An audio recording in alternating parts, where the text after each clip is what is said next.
તમને એક વાત કહું, હિન્દુ ને મુસલમાનને બે ભાઈબંધી હતી. તે એમ થયું કે ચાલ આપણે દરિયા મારવા જઈશું, એમ ચાલતા હવે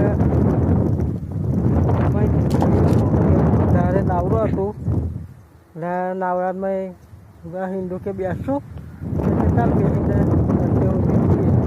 એટલે બંને જણા બેઠા ને અત્યારે જઈને નાવરામાં પાણી પીવા બાજુ અને મુસલમાને કીધું કે તું તારા ધર્મને સંભાળ, હું મારા ધર્મને સંભાળ.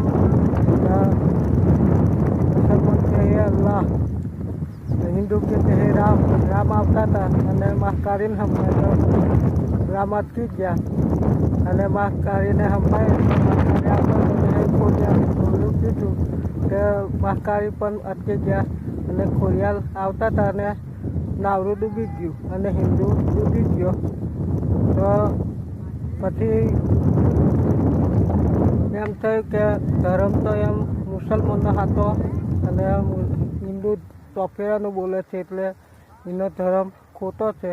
જો સાચો હોય તો જો ફેસબુક પર જોતા હોય તો ફોલો કરજો, ઇન્સ્ટાગ્રામ પર જોતા હોય તો ફોલો કરજો અને યુટ્યુબ પર જોતા હોય તો સબસ્ક્રાઈબર કરજો અને કમેન્ટ में સાચું હોય તો કમેન્ટ में જય શ્રી રામ લખજો.